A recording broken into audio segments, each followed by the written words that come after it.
Diolch yn i ti unwaith eto, Dduw, am gyfle arall i ddod yma ger dy fron ac yn i yn cyflwyno'n hamser i ti ac yn gofyn i ti fod yma gyda ni yn ein nerthu ni ac yn dod i weithio yn ein plith. Tyrd lawr y nerth yr ysbryd glân. I ni'n gofyn hyn oll trwy enw ceiddiant ein hardwydd Iesu Grist. Amen. Gwnewch ni ddechrau gwasanaeth trwy ganu'r emyn rhif 59, rhagluniaeth fawr y nef mor rhyfedd yw, esboniad helaeth hon o arfaeth Duw. Emyn rhif 59 gan i sefyll i'w chanu.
Croeso'n gwasanaeth ar ôl yr oedfa fe fi'n aluniaeth ysgafn drws nesaf yn y neuadd.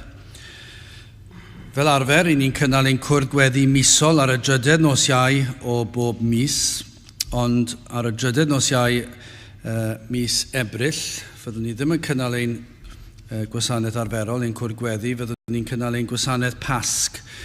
Byddwn ni ddim yn cynnal yr oedfa Pasg ar yr nos Iau cyn y groglith fel i ni'n trio wneud bob blwyddyn, ond fe fyddwn ni i ffwrdd tro yma, felly'r wythnos canlynol fydd yr oedfa honno'n cael ei gynnal ac fe fydd y parchedig Dafydd Morris yn pregethu. Felly Ebrill 20 ar nos Iau ym hanner 7 fe fydd, os Duw a'i mynd, parchedig Dafydd Morris yn pregethu ar gyfer ein gwasanaeth Pasg.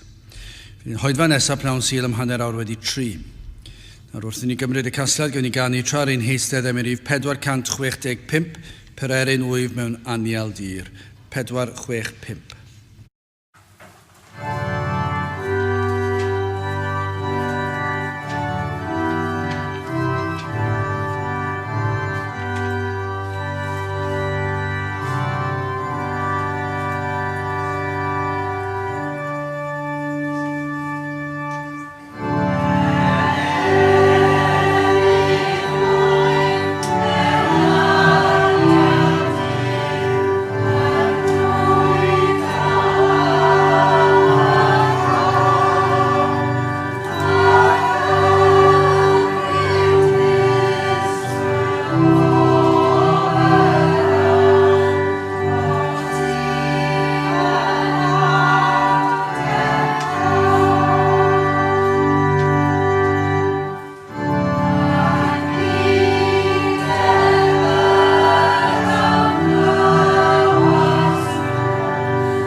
Dawn darlleniad o'r salmau, Salm 68, gyda dechrau yn yr adnod gyntaf. Salm 68 ar adnod gyntaf. Cyfoded Duw, gwasgarer ei elynion, a phoed ei gaseuon o'i flaen ef, chweli hwynt fel chwali mwg, fel y tawdd cwyr wrth y tân, difether y rhai aniwiol o flaen Duw, ond llawenychir y rhai cyfiawn a gorfoleddant gerbron Duw a byddant hyfryd o lawenydd. Cenwch i Dduw, canmolwch ei enw, dyrchefwch yr hwn sydd yn marchogaeth ar y nefoedd, a'i enw yn ja, a gorfoleddwch ger ei fron ef. Tad yr amddifaid a barnwr y gweddwon i'w Duw yn ei breswylfa sanctaidd. Y Duw sydd yn gosod yr unig mewn teulu, yn dwyn allan yr rhai arwymwyd mewn gefynnau, ond yr rhai cyndyn a breswyliant grastur. Pan eithost o Dduw o flaen dy bobl, pan gerddais trwy'r anialwch, y ddeiar y grynodd ar y nefoedd a ddiferasant o flaen Duw, seinau yntau y grynodd o flaen Duw, sef Duw Israel. Ti hydlais law graslon o Dduw ar dy etifeddiaeth, ti a'i gwrteithiaist wedi ei blino. Dy gynulleidfa di sydd yn trigo ynddi, yn dyddaioni o Dduw, yr wyt yn darparu yr tlawd.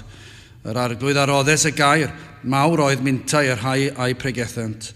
Brenhinoedd byddinog a phoesant ar ffrwst, a'r hon a drigodd yn tŷ a ranodd yr ysbail. Gorwedd ohonoch ymysg y crwchanau, byddwch fel esgyll colomen wedi gwisgo ag arian, a'i hadenydd ag air melyn. Pan wasgarodd yr holl alluog frenhinoedd ynddi, yr oedd hi yn wen fel eiran Salmon. Mynydd Duw sydd fel mynydd Basan, yn fynydd cribog fel mynydd Basan. Paham y llemwch chwi fynyddoedd cribog, dyma mynydd y chwynychodd Duw ei breswylio, ie, preswylio yr arglwydd ynddo byth. Cerbydau Duw ydynt 20,000, sef miloedd o angylion, yr arglwydd sydd yn ei plith megis yn seinau yn y cysygyr. Dyrchefais i'r uchelder, caeth glidais gaethiwed, derbyniais droddion i ddynion, ie, i'r rhai cyndyn hefyd fel y preswyliau'r arglwydd Duw yn ei plith. Bendigedig fydd o'r arglwydd, yr hwn anllwytha beinydd a daioni, sef Duw ein iachawdwriaeth. Ein Duw ni sydd Dduw iachawdwriaeth, ac i'r arglwydd Dduw y perthyn diangfau rhag marwolaeth. Duw yn ddiau a'r cholla ben ei elynion, a chopa walltog, yr hwn arodio rhagddo yn ei gamweddau. A byddai bendith Duw ar ei air sanctaidd ef. Gynewch i ni nawr droi at ein harglwydd mewn gweddi.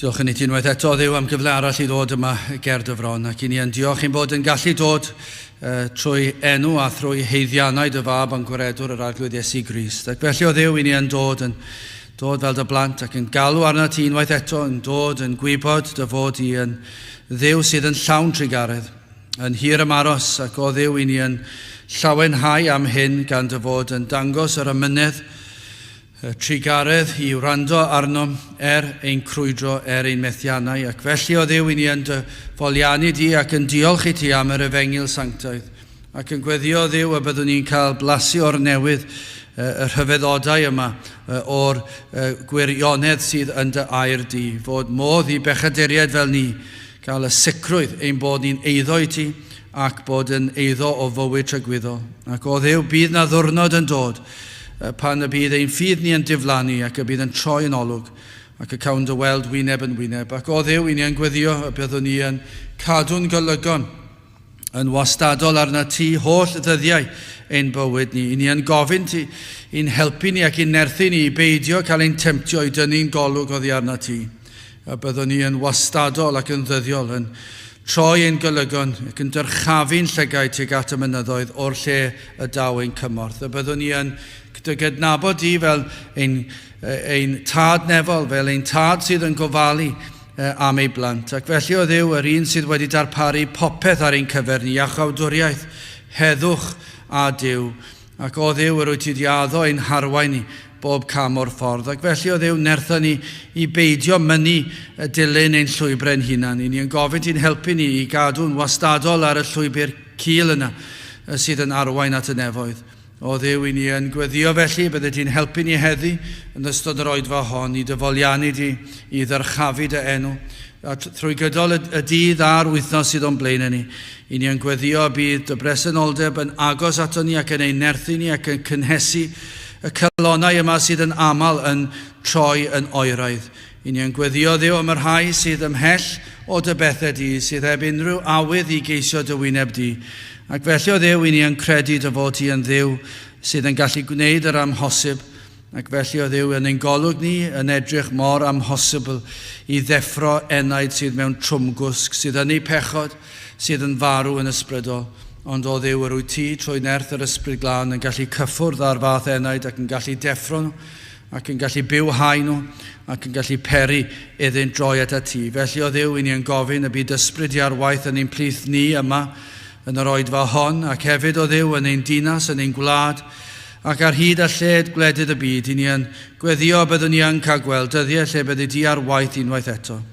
Felly o Dduw, diogelan hamser ni nawr, bendithian hamser ni, turdyn plith, gad i bob yr un ohonom deimlod a agosatrwydd atom ni, a gad i'th enw cael ei ddyrchafu goriwch pob enw arall. Tyr felly, i ni'n gofyn hyn oll trwy enw ac heiddiant ein harglwydd Iesu Grist. Amen.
Gadewch ni ganu emyn rhif 89.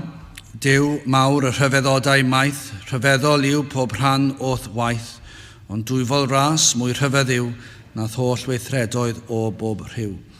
89 gen i sefyll i'w chanu. Yeah.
Bydd o'n testyn o'r salmau, Salm 68 ac adnod 19 a 20.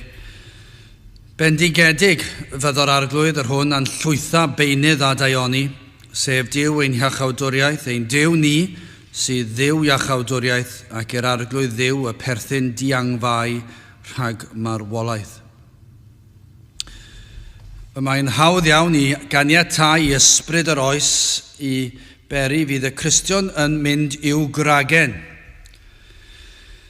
Mae hyn yn sicr efallai yn ein bywydau pob dydd, mor rhwydd i'w caniatáu i'r hyn i ni yn ei dystio o'n cwmpas ni, i effeithio ar yr hyder, neu'r diffyg hyder, neu beth bynnag o ddydd i ddydd. Pa mor aml ydyn ni yn rhoi y clod i Dduw am ei holl fendithion tuag atom.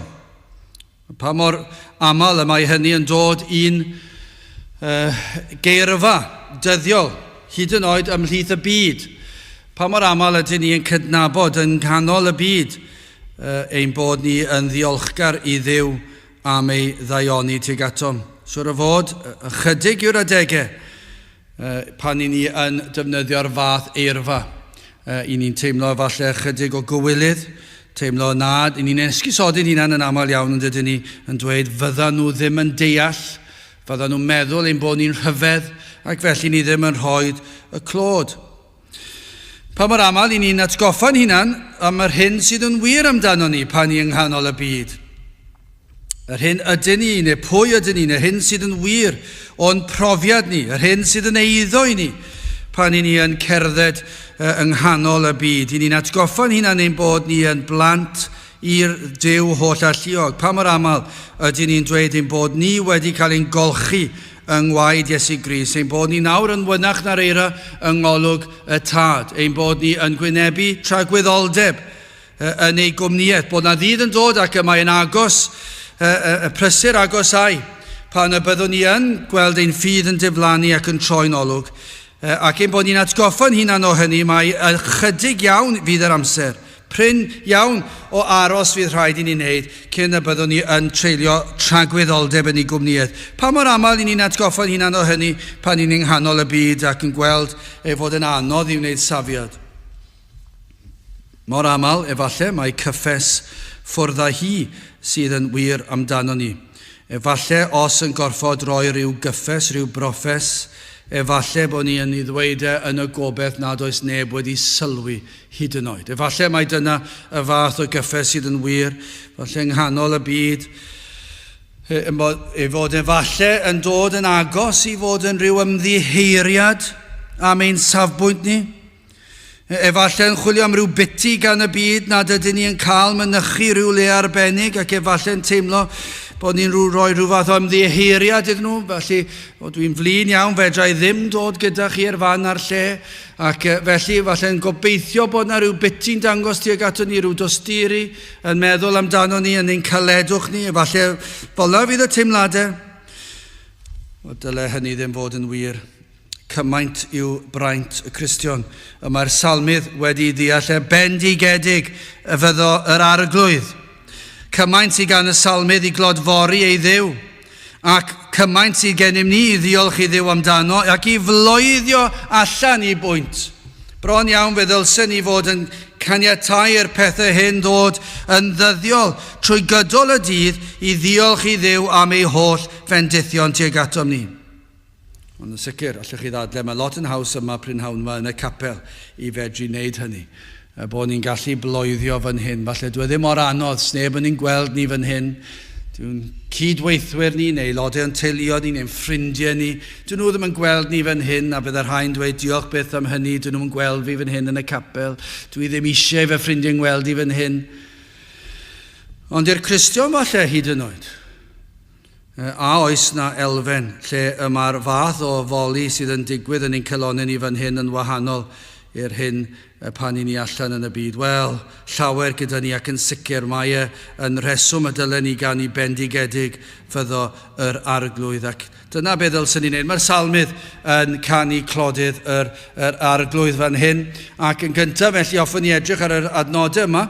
Mae e'n canu clod yr arglwydd pam oherwydd ei fod yn llwytho yn ddyddiol a bendithion.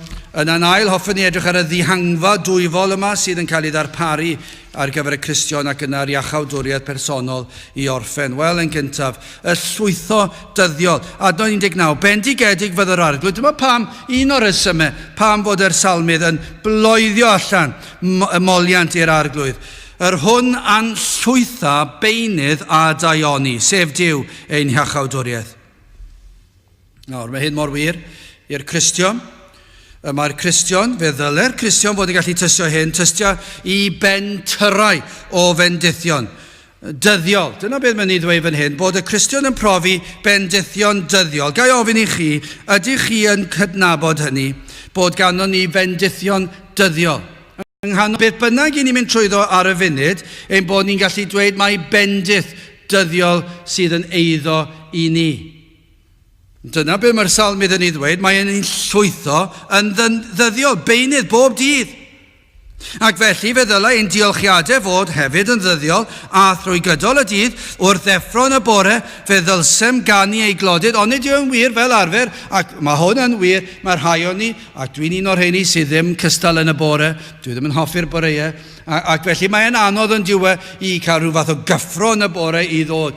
Ond be bynnag mor dda neu wael i ni yn y bore, ond ni dylen ni fod dal yn rhai sydd yn deffro yn y bore ac yn ddiolchgar am ddydd arall ac am ddydd o fendithion, am ei holl fendithion y mae yn pentyrru arno ni. Mor wahanol yw mor aml. Ac eto, wrth i ni huno'n y nos, ond ni ddylsem ni fod yn canu ei glodydd am beth bynnag sydd wedi digwydd y dydd honno. Beth bynnag sydd wedi digwydd yn ystod y dydd, ond ni ddylai'r Cristion fod yn gallu canu clodydd a dweud bendigedig fydd yr arglwydd am y ffaith ei fod yn llwytho yn feinydd gyda daioni. Mor aml i ni'n gadael yr arglwydd i lawr yn ein diffyg, yn ein methiant i ddyrchafu ei enw, o feddwl am ei holl roddion tuag ato ni, am yr holl fendithion, beth bynnag sydd yn dod ar ein traws ni. Yn yr adnod yma, gellir gael ei ddehongli ddwy ffordd, ond yr un yw'r ddehongliad, os ydych chi'n deall yr hyn dwi'n ei olygu. Bod yr arglwydd yn llwytho arnom a gellir dweud mae'r ystyr, achos does dim daioni yno, ond mae'n golygu daioni, ond dwi ddim yn y gwreiddiol, mae'n golygu mae'n llwytho arnom. Beth mae'n llwytho arnom? Wel, beichiau neu trealon fe alle fod, sefyllfaoedd nad ydym ni yn ei ddeall. Felly mae'n dweud mae'r llwyth yma yn faich, ac felly mae'r salmydd yn diolch i Dduw am y trealon mae'n ei gael, ac am y pethau caled mae'n ei wynebu. Sefyllfaoedd nad yw yn ei ddeall, sefyllfaoedd anodd. Ond yr un yw'r neges. Wrth i ddehongli fe fel hyn, os ych chi'n dehongli ffordd arall, mae'n llwytho i bobl a bendithion gyda daioni, ond yr un yw'r ddau. Os ydy Duw yn penderfynu'n llwytho ni a threialon, beth yw'r treialon? Ond daioni Duw tuag ato ni. Pam felly? Oherwydd y mae e'n gweithio ei ragluniaethau allan ein lles ni. Pa beth bynnag a gawn, da neu drwg, ond nid ein lles, ein daioni, ein hapusrwydd y mae e'n llwytho rhain. Ac felly, pa bynnag ffordd i chi'n dehongli fe, llwytho yn ddyddiol a threialon, llwytho yn ddyddiol a bendithion math arall o daioni, y daioni yw'r cyfan. Rhufeiniad 8:28. Ac ni awyddom fod pob peth yn cydweithio beth?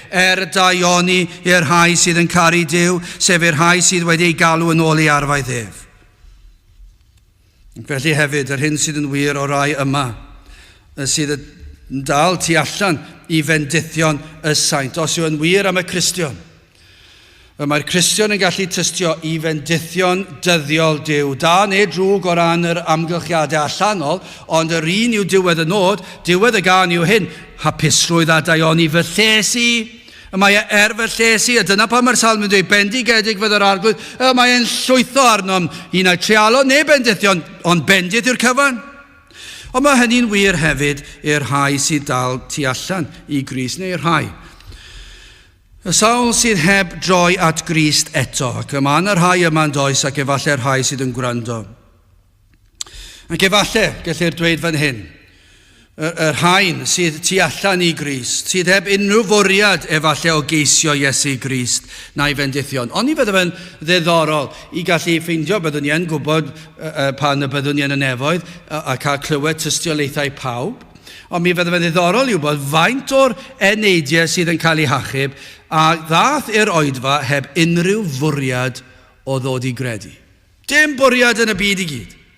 Dim hyd ond yn ystyried y beth, ddim yn ceisio hyd yn oed, ond yn dod am y tro cyntaf yn cael ei hachub, neu rhai wedi cael ei magu ar aelwydydd Cristnogol, ond wedi penderfynu i wrthod y neges, ac yna yn dod i'r capel o dro i dro, ac yn dod a dim bwriad credu, ond yn dod.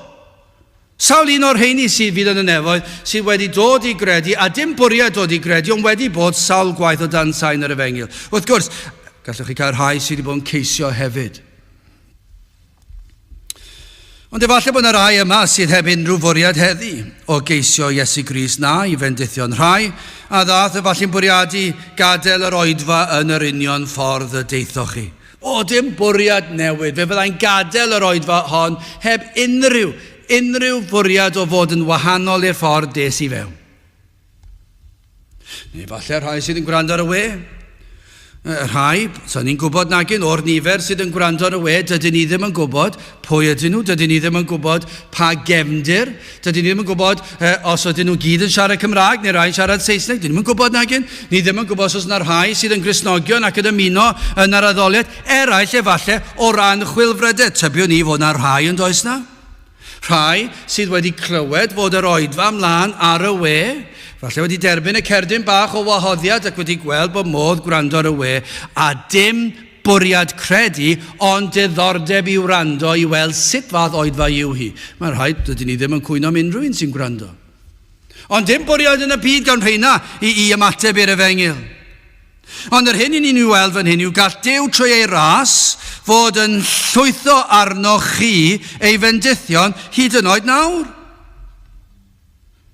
Gall hyn ymddangos yn gyntaf i chi mae nid bendithion o ddaioni ydynt. Efallai bod yn teimlo'r gwrthwyneb. Efallai bod yna rhai sydd yn teimlo gofalon bywyd, tristwch bywyd, ond nid yw bywyd yn galed. Dim ots beth mae unrhyw un yn ei ddweud, y mae e'n galed. Bob dydd, i bob un, yr ofnau o'r hyn gall ddod yn ddigon yn ei hun i lorio unrhyw un. Ond ni'n darllen ac yn gwrando ar y newyddion ac yn gweld y pethau erchyll yma sydd yn digwydd a'r tristwch yma i pobl yn ei wynebu, ac yna i chi'n gweld efallai bod yna rai sydd yn dechrau meddwl, maen nhw'n dod ac yma yna fel petai'r arglwydd yn llwytho gofalon a tristwch ac anawstera arnynt. O'r hyn y gall y Cristion dystio yw cyn dod i gredu, mae dyna beth y profwyd. Pentyrodd Duw anhawsterau efallai. Fe ddechreuoch chi deimlo'r baich ar eich enaid o rhywbeth yn pwyso'n drwm, anfodlonrwydd gyda bywyd, chwerwder efallai, ond nid yw hwnna'n sicr yn rhywbeth yn enwedig os ych chi wedi cael eich magu ar aelwyd Gristnogol, fe fydd yna lot o chwerwder yn dod i fewn. Pam sydd rhaid i fi cael yr anhawsterau yma, pam sydd rhaid i fi deimlo neuog pan dwi'n mynd i'r byd, pam sydd rhaid i fi beidio cael wneud hyn a'r llall, mae'r byd yn mwynhau ei pechod, pam na fedra i wneud e, ac hyd yn oed pan i chi yn ei wneud e, chi'n teimlo rhywun yn edrych dros eich ysgwydd chi, a chi'n teimlo mae rhywun yn edrych lawr yna i nebyn rhywun yn darganfod, a mae yna rhyw elfen o eogrwydd, ac mae hwn yn cynyddu, mae'r baich ar yr enaid, ac mae pethau'n mynd o ddrwg i waith, ac mae'r treialon yn cynyddu efallai. O, mae'n pwyso'n drwm. Ac i rai efallai, a dim bwriad yn y byd o di gredu, mae'r boen yn cynyddu hyd yn oed ar y degau yn rhywbeth corfforol yn fel salwch. Ac mae e fel petai'r arglwydd yn llwytho treialon, un ar ôl y llall. Ac un chi nawr yn teimlo'ch gwendid, nawr yn gweld eich methiant efallai, ac efallai bod yr ysbryd wedi dechrau agor eich llygaid i weld eich pechod, ac nawr y mae hyn yn gwneud y sefyllfa'n waith. Chi'n gweld eich pechod yn fwy cyson nawr. Chi'n sylwi ar eich bywyd, ar eich geiriau, eich dewisiadau, ac mae hyn yn dod â poen, a does dim ffoi ohono, mae e fel petai'r arglwydd yn llwytho, yn ddyddiol arnoch chi. Yna pan yn teimlo'n llwythog ac yn flinderog. Mae'r arglwydd fel petai yn pentyrru mwy, yn ddyddiol yn fwy ar eich enaid chi. Nawr ych chi'n cofio yr hyn i chi wedi wneud, yr hyn i chi wedi ddweud, ac mae'r eogrwydd yn dod i mewn yn llifo, mae fel eogrwydd mynyddoedd byd. Nawr ych chi'n teimlo'n all, ddim byd cyflawni, dallwch chi byth cyflawni safon Duw, ac ych chi'n dod yn teimlo'n gwbl ddiamadferth. Sut fedra i helpu fy hun? Does dim byd i chi'n gallu wneud i helpu'ch achos. Safon Duw y tu hwnt i chi.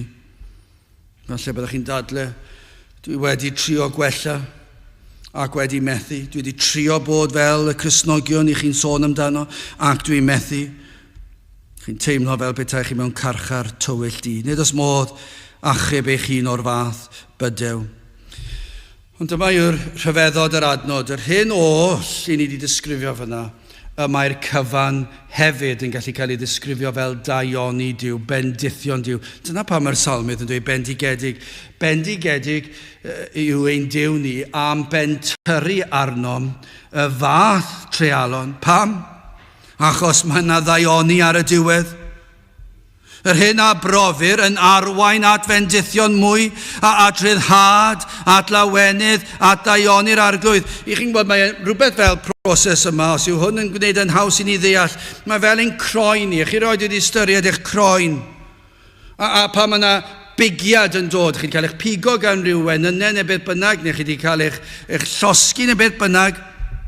Mae yna rhyw fflam ac falle berwyr tegell efallai, ac i chi wedi rhoi'ch llaw ar bwys y tegell, a mae'r stem berwedig yma'n codi o'r tegell ac mae'n llosgi. Chi'n tynnu'ch llaw oddi yno'n syth. A beth yw hynny? Mae yna'n rhyfeddod y greadigedd ond yw e. Beth sydd wedi digwydd fyna? Mae Duw wedi creu y croen gyda nerfau yn y croen. Pam? Mwyn arbed. Mae e wedi creu poen fan hyn, mae wedi caniatáu i ni deimlo'r poen. Mae'r poen yn rhoi rhybydd i mi, tind y law oddi yno. Tind y law oddi yno. Neu os wedi cael pigiad gan Gwenyn, mae rhaid i ddelio hwnna'n syth, delio gyda'r pigiad. Neu fe fydd yna rhyw salwch pellach yn dod. Neu os ydych chi'n gadael eich llaw fyna, fel sydd yn digwydd, os ydych chi'n gadael eich llaw yna yn rhy hir, fyddwch chi ddim yn teimlo'r llosg, ond fydd y llaw yn llosgi ac yn llosgi ac yn llosgi, achos dydy'r croen ddim yn anfon neges i'r ymenydd dim mwy. Felly am yr eiliad hynny chi'n teimlo'r poen, mae'n werthfawr i chi'n tynnu'ch llaw oddi wrth y peryg mwyn diogelu'r llaw rhag rhyw anaf pellach. Ond nid dyna math o beth ni'n sôn fan hyn. Dyma na'r arglwydd, wrth ein deffro ni, mae e'n llwytho ni a threialon mwyn i chi weld eich pechod. Mae'n boenus, ond yw e. Ac mae e'n anodd, ac mae'n adegau lle chi'n teimlo, oes gobeith i rwy'n fel fi, a oes gobeith i pechadur fel fi, i gael heddwch, ac i chi'n gallu disgrifio'ch sefyllfa meddwl, does neb mewn sefyllfa gwaith na fi. Dwi wedi cael y fagwraeth yma. Dwi wedi cael fy nysgu i ddilyn ffyrdd yr arglwydd, a dwi ddim eisiau fe, ac mae'n anodd am yr holl ddadleuon yma gyda chi, ac mae'n brifo, ond yna i chi'n gweld mwy a mwy o'ch pechod, ac mae'n ofnadw o gyfnod. Ond mae'n fendith oherwydd mae'n eich gyrru chi'n agosach at yr ateb. Oherwydd mae pob Cristion yn diolch am y boen o cael gweld ei bechod. Os ych chi'n gwrando ar unrhyw dystiolaeth, fe fydd pob dystiolaeth yn cyfeirio at yr adeg honno o boen, o teimlo'i hangen, o weld ei pechod, o'r faich yma fel petai'r arglwydd yn llwytho y treialon yma ar ein penni, ond treialon gair arall yw am fendith, mae Duw yn ei drigaredd yn peri i ni weld ein pechod. Ac oherwydd hyn yn arwain i weld ein gwaredwr.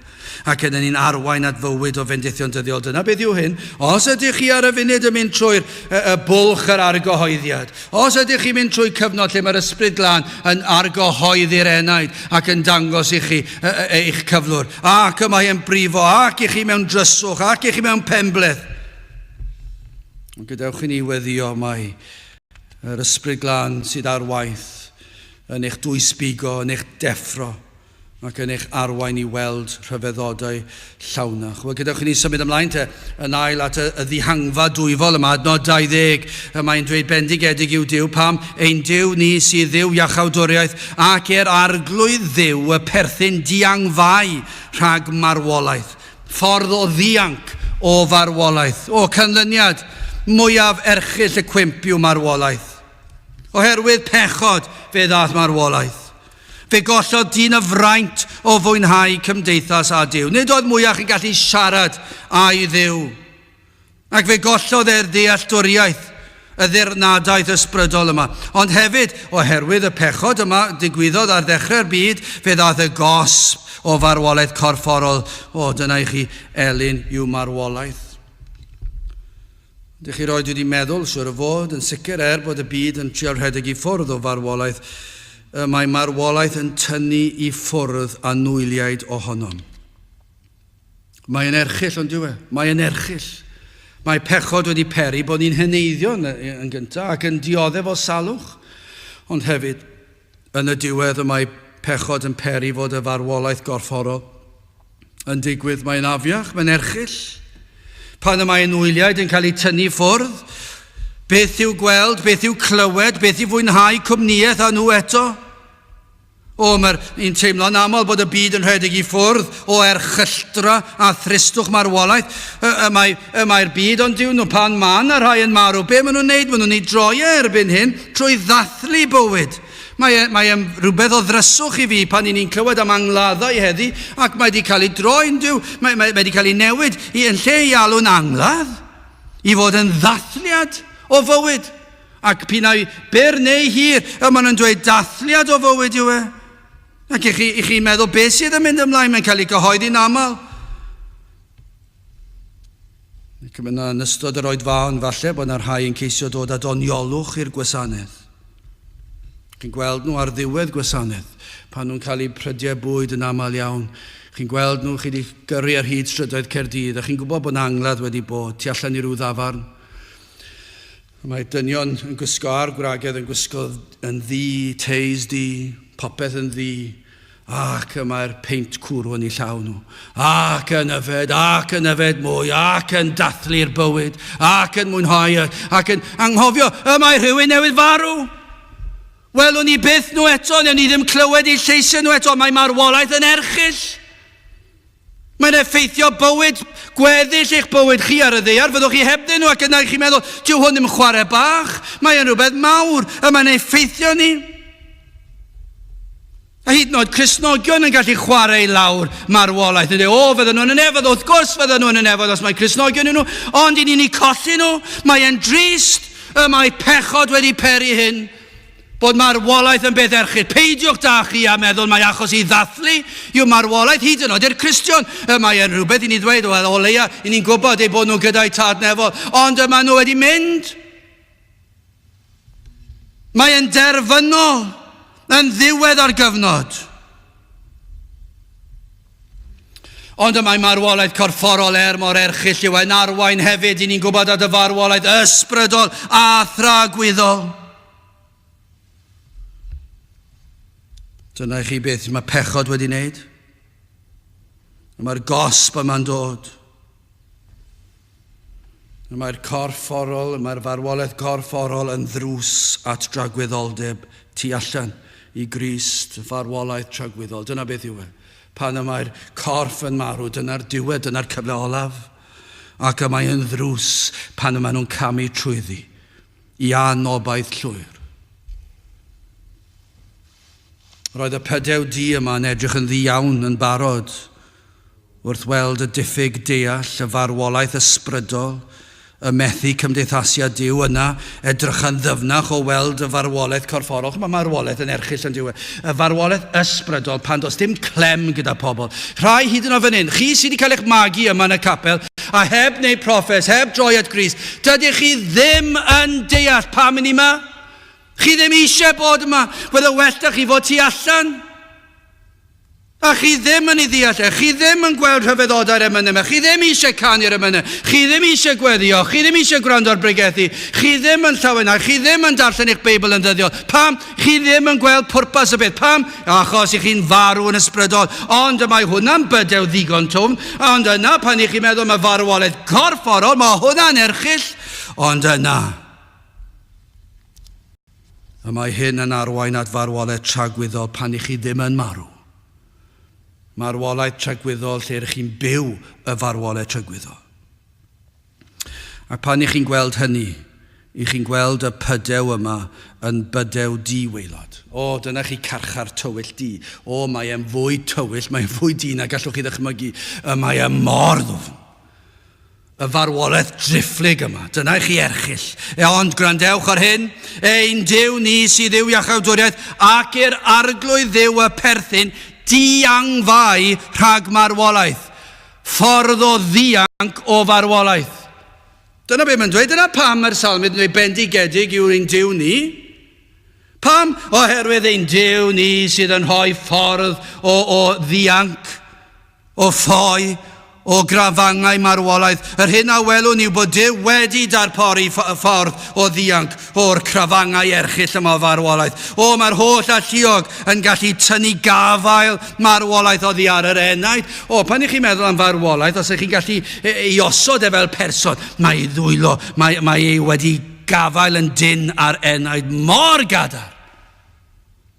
Yn ysbrydol mae'r marwolaeth wedi cael gafel ar yr enaid. Yn gorfforol, oes unrhyw beth i chi'n gallu gwneud i rwystro rhywun rhag marw?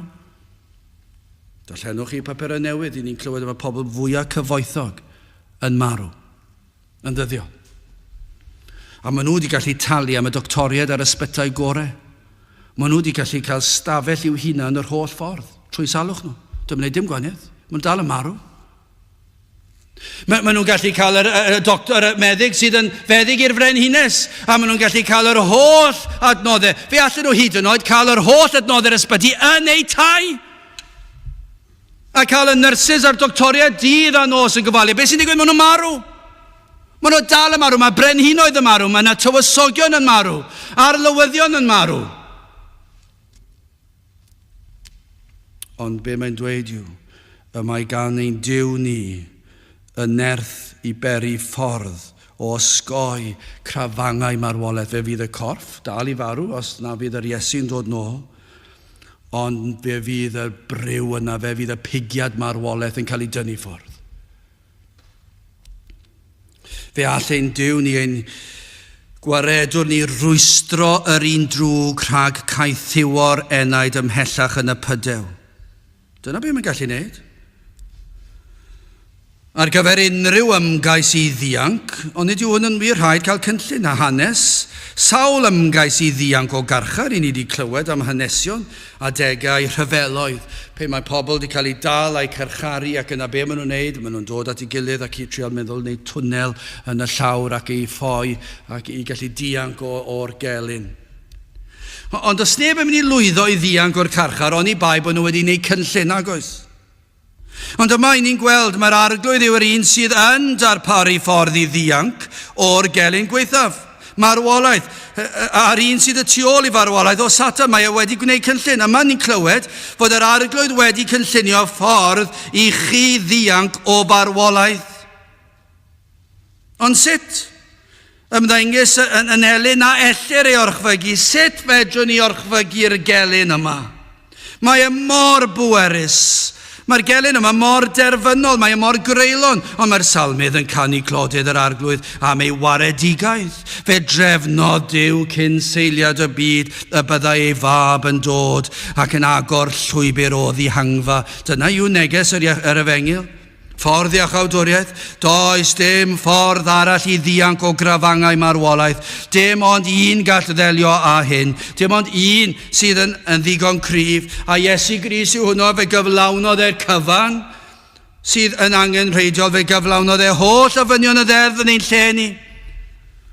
Byddwn ni ddim yn gallu cael mynedfa i'r nefoedd o'n I bain bod wedi cyflawni holl ofynion y tad. Ond fedrwn ni ddim, ond fe gyflawnodd Iesu Grist y cyfan yn ein lle. Dyna I chi'r cynllun. Cynllun sydd yn llawn gras a llawn cariad. Fe gyflawnodd Iesu Grist y cyfan na allwn ni ei wneud. Oherwydd pechod, mae'n amhosibl I ni'n farw yn ysbrydol. Ond hefyd am ein methiant I gadw'r ddeddf, mae cyfiawnder Duw y tad yn mynnu rhaid cael atebolrwydd, rhaid cael cosb. Ond dyna ni'n darllen yng ngair Duw, fe gymerodd Iesu Grist y gosb ar y groes wrth iddo farw. Fe gymerodd ein cosb, wrth i'r tad dywall iddi gofaint ar ei fab yn lle arnom ni yr oedd yn tynnu. Beth oedd yn neud yn y broses o farw ar y groes? Beth mae'n neud yw, mae'n tynnu cryfangau Satan a marwolaeth oddi ar ein heneidiau ni. Mae'n ein rhyddhau ni, mae'n tynnu'r cadwynau, y baglau yma, mae'n tynnu'r cyfan I ffwrdd, mae'n rhyddhau ni. Fe anfonodd yr ysbryd glân I blannu hedyn bywyd, sancteiddrwydd yn ym ni, bywhau yr enaid. Dyw yn ddiau a archolla ben ei elynion, os ni'n darllen adnod 21, yr adnod nesaf, mae'n dweud sut mae'n gwneud hyn I gyd. Dyw yn ddiau a archolla ben ei elynion. Gallwch chi ddweud bod hwnna'n cyfeirio neu'n cyffwrdd ar y broffidoliaeth yn Genesis 3 adnod 15. Un o'r adnodau mwyaf enwog. Reit ar ddechrau'r byd. Fe gafodd yr Iesu, fe cyfeiriwyd at yr Iesu yno yn Genesis, reit ar y dechrau. Gelyniaeth hefyd o sodof rhwng o ti a'r wraig a rhwng dy had di a'i hadithau, efe a ysigad y bendi, a thithau a ysigu ei sawdlef. Dyna'r groes I chi. Mae'r Iesu'n cael ei frifo, mae sawdl. Ond be mae'n neud wrth i'r Iesu cael ei frifo a cael ei ladd? Mae'n curo'r un drwg, mae'n demsgil, mae'n sefyll ar ei ben. Mae'n concro Satan. I ni'n gwybod hyn yn fuddugoliaeth lwyr. I ni'n gwybod hyn, I ni'n gwybod pan nath Iesu Grist farw ar y groes, fe sathrodd ar ben y sarff, ar y gelyn pennaf yma. Ond I ni'n gwybod bod e wedi ennill pan atgyfododd e'r trydydd dydd o'r bedd. Yn fuddugoliaethus. Mae hyn yn gweiddi allan buddugoliaeth yn diwy. Bod yr Iesu wedi darparu ffordd o ddihangfa. Mae yna ffordd o ddianc o grafangau marwolaeth. O ofn marw. Ydych chi'n ofni marw y fe ddylsech chi? Does dim byd gwaith. Does dim byd gwaith mewn bywyd na marw. Ac un o'r resymau mae'n ofnadwy yw byddwch chi ddim ar y ddaear dim mwy. Ond un o'r prif resymau yw mae'n ddrws I dragwyddoldeb. Ac fe fyddwch chi'n treulio tragwyddoldeb. Ac felly, falle rhai o'ch chi ddim yn gwybod beth fydd tragwyddoldeb. Sut I chi'n dweud hynny? Dwi ddim yn gwybod. Mae'r Beibl yn dweud wrthyn ni beth fydd tragwyddoldeb. Fydd na ddau le. Ac felly, ydych chi'n ofni marw? Wel, os nad ydych chi yng Nghrist fe ddylech chi, mae'n ddigon o beth i'r Cristion, mae'n beth erchill, brawychus i'r Cristion. Dwi ddim wedi rhodio hyd y lwybr yma o'r blaen, mae'n anodd, mae'n gallu fod yn rhywbeth o llawn o boen ac unigrwydd, ond yna mae'r arglwydd yn nerthu ac yn helpu, ond mae dal yn rhywbeth anodd I wynebu, ond i'r digred, sut fedra nhw wynebu marwolaeth, mae'n elyn erchill. Ond yr hyn mae'r salmydd yn ei ddweud yw hyn. Ein Duw ni sydd ddiw iachawdwriaeth ac i'r arglwydd ddiw y perthyn di angfai rhag marwolaeth. Mae wedi darparu ffordd o ddianc. Lle ydych chi'n ofni marwolaeth? Dyna beth sy'n eisiau gwneud, dewch at yr arglwydd. Dyna beth mae'n dweud, mae wedi darparu'r ffordd. Ein Duw ni, ein iachawdwriaeth ni yw e. Wel, yn fer iawn I orffen, beth am yr iachawdwriaeth personol yma. Gadewch I fi ddarllen y geiriau yma eto a rhoi pwysles ar y geiriau. Bendigedig fyddo yr arglwydd yr hwn an llwytha beinydd a daioni. sef Duw ein iachawdwriaeth. Ein Duw ni sydd Dduw iachawdwriaeth ac arglwydd Dduw y perthyn diangfair rhag marwolaeth. Os na allwn ni dystio i hyn, i'r hyn y mae'r salmydd yn dweud, os na allwn ni ddweud ei fod yn eiddo i ni, os na allai ddweud yr ydw i fi yn rhan o hwn, yr hwn a fy llwytha yn feunyddiol, fy niw i sydd Dduw iachawdwriaeth. Os na allwch chi dystio i hynny, nid oes yr un o'r bendithion yma'n eiddo i ni, neu chi, ni allwn derbyn cysur fod pob peth yn cydweithio ar ein lles. Dyna pam pan i chi'n mynd trwy bywyd fel Cristion, i chi'n gallu meddwl, wel, bod chi'n mynd ac yn poeni am hyn a'r llall, ond ar ddiwedd y dydd i ni'n gwybod beth bynnag a ddaw y mae'n gweithio ar fy lles i. Ond chi sydd heb Grist, allwch chi ddim dweud hynny. Achos does dim addewid felly i chi. Allwch chi ddim dweud, wel, fydd y gyd yn gweithio mas yn y diwedd, fydd popeth yn iawn yn diwedd, fe gewn ni'r peth a'r peth, fe newn ni hyn a'r llall. Dydych chi ddim yn gallu dweud hynny. Does dim cysur gyda chi dweud hynny. Ond i'r Cristion, mae gyda'r Iesu yn arglwydd iddo. Mae wedi bod at y groes, mae wedi derbyn maddeuant pechod, mae wedi gofyn am faddeuant, mae wedi derbyn maddeuant, mae wedi cael ei olchi yn ngwaed yr Iesu, mae yn pwyso'n llwyr ar yr Iesu. Ac felly mae cysur a'r bendithion yma'n eiddo iddo. Ond os ych chi heb fod at Grist, allwch chi ddim dweud y fydd pob peth yn cydweithio ar ein lles. Ni allwch chi ddweud fod treialon yn rhan o'i gynllun i'ch bendithio chi, allwch chi ddim dweud hynny. Ni allwch chi ddweud fod na ddihangfa o farwolaeth. Does dim dihangfa o farwolaeth i'r digred. Ond i'r Cristion, fe all lawenhau gan ei fod yn bersonol wedi bod at y groes. Ydych chi wedi bod at y groes? Ydych chi trwy weddi wedi dod ac wedi gweld yr Iesu ar y groes a'i freichiau ar led, ac wedi gweld y gwaed yn llifo, ac yn gallu dweud nawr fod Duw yn eiddo i chi. Dyma yw dymuniad y Cristion trwy fywyd, yw atgoffa i glywed llais yr arglwydd yn ei atgoffa i fod yn eiddo iddo. Ei bod yn gallu dweud mae Iesu Grist yn eiddo i mi.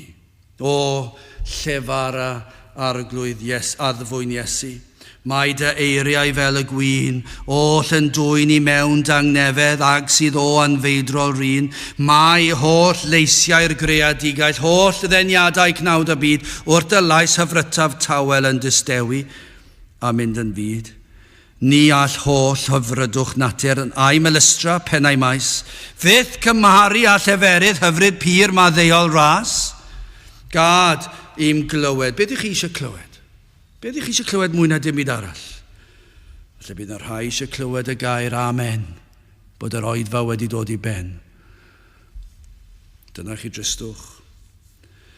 Ond efallai bod yna'r rhai'n dweud, gad i'm glywed sôn dy eiriau, awdurdodol eiriau'r nef, oddi mewn yn creu hyfrydwch nad oes moi gyffelib ef, a grandewch ar y bennill olaf. Dyma be mae Cristion eisiau clywed. Dwed dy fod yn eiddo i mi mewn llythrenau eglur clir, tor amheuaeth sych digysur tywyll dyrys cyn bo hir. Rwy'n hireithi am gael clywed un o eiriau pyr y nef, nes bod ofon, di a thristwch yn tragwyddol golli ei lle. Dyna be mae'r adnod yma'n ei ddweud. Fydd yr ofon yn diflannu, fydd y tristwch yn diflannu. Pan fyddwch chi'n clywed y geiriau yma eich bod yn eiddo iddo. Dwed y fod yn eiddo i mi mewn llythrenau eglur clir. Yr addewid yw hyn, i'r sawl sydd yn dod at Grist, fe byddant yn cael yr Iesu yn eiddo i chi. Dyna'r addewidion. Sawl sydd yn dod, ni fydd yn troi'r un enaid i ffwrdd. Bendigedig, dim syndod bod y salmydd yn dweud hyn, bendigedig fydd yr arglwydd yr hwn a'n llwytha beinydd a daioni, sef Duw ein iachawdwriaeth, ein Duw ni, sydd Dduw iachawdwriaeth, ac i'r arglwydd Dduw y perthyn diangfau rhag marwolaeth. Gadewch i ni weddio. O Dduw, i ni yn diolch i ti, ac yn clodfori dy enw, mae bendigedig wyt am ddarparu y fath ffordd o iachawdwriaeth. Ac i ni yn diolch i ti am dy ofal trosom, ac yn diolch am faddeuant pechod, ac yn diolch am y groes, am y ffynon a agorwyd, a modd I enaid cael ei olchi'n wynach na'r eira. Tyrd felly ni yn gofyn, y byd ysbryd I ar waith, yn dod â phobl I weld y ffordd o ddihangfa sydd yn yr arglwydd Iesu Grist. Tyrd, ni'n gofyn hyn o trwy enw ac heiddiant i'n harglwydd Iesu Grist. Amen. Gydewch ni orffen trwy ganu'r emyn yna rhif 205 o llefara a ddyfwyn Iesu. 205 gewn ni sefyll i'w chanu.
Nawr byddai di ras sy'n harglwydd Iesu Grist a chariad Duw a chymdeithas yr ysbryd glân fod gyda chwi oll hyd byth. Amen.